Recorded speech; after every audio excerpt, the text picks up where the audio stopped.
पौर परिषद अधीनस्थ 14 number ward Sanjay Gandhi colony बस्ती बासिंदा अनशन चतुर्थ दिन में पहुंची। गजपति जिला सदर महकुमा पारलाखेमुंडी स्थित पौर परिषद अधीनस्थ 14 number ward Sanjay Gandhi colony बस्ती बासिंदा माने आमरण अनशन में बसिथिबार देखिबाकु मिलिछि। सेमाने साधारण मौलिक अधिकार वंचित थिबार अभियोग करिसेंति। बस्ती सुरक्षा मंचर आवाहक सुजित प्रधान नेतृत्व में सेमानक साधारण मौलिक दाबी पूर्ण न हेबारु बस्ती बासिंदा माने पौर परिषद कार्यालय परिसर में आमरण अनशन में बसी रहिसेंति। सेमानकर आमरण अनशन चतुर्थ दिन में पहुंची। सेमानक अभियोग हैला जेउठारे वर्तमान अछंती सेठारे मौलिक सुविधा दिया जाऊ नचेत चिन्हट करा जायतिबा स्थान रे भूमि अधिकार प्रमाण पत्र दिया जाऊ बोली बस्ती सुरक्षा मंचर आवाहक सुजित प्रधान गणमाध्यम को सूचना दैछंती। गजपति जिला सदर महकुमा पारलाखेमुंडी स्थित पौर परिषद कार्यालय सम्मुखें एठारे 14 नंबर वार्ड बस्ती बासिंदा मानक मौलिक अधिकार पाई सेमाने आमरण अनशन बसते।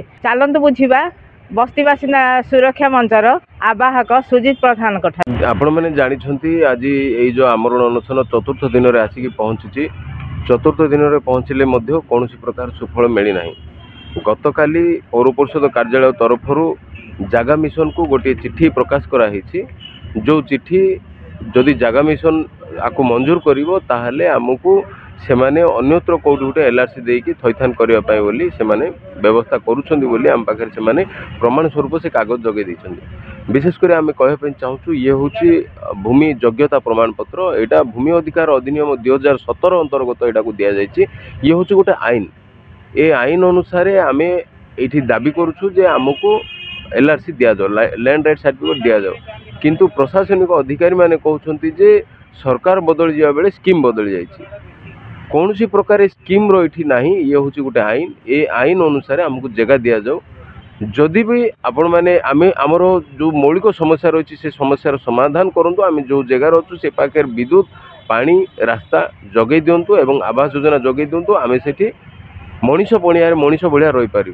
जदि आप आमको जदि मनीष पणिया रखिपारे ना ताहले आपण जोटी चाहिए ये भूमि अधिकार अधिनियम 2017 अनुजाई आमको स्थानांतरित कर दिंतु। आम से जाकि एलआरसी खंडे देले आम रही। जदि यही दाबी जदि आमर पूरण होना ताहले आम एमती ही जारी रखू आमरण अनशन को। आज चतुर्थ दिन में पहुंची। 40 दिन पर्यंत आम एमती ही बसबू। 80 दिन पर्यंत एमती ही बसू। जेतबेले पर्यंत जीवन त्याग न होईछि आम शरीर सेतबेले पर्यंत आम ये बसी रहबू। जेतबेले आम जदि घर को फेरबू ताहले आमर मौलिक अधिकार नहीं जीवु। जदि न होउछि ताहले आम घर को आम मर शरीर ही जीव। गजपति रेणुबाला बेहरा विश्वविजयी न्यूज ओडिशा।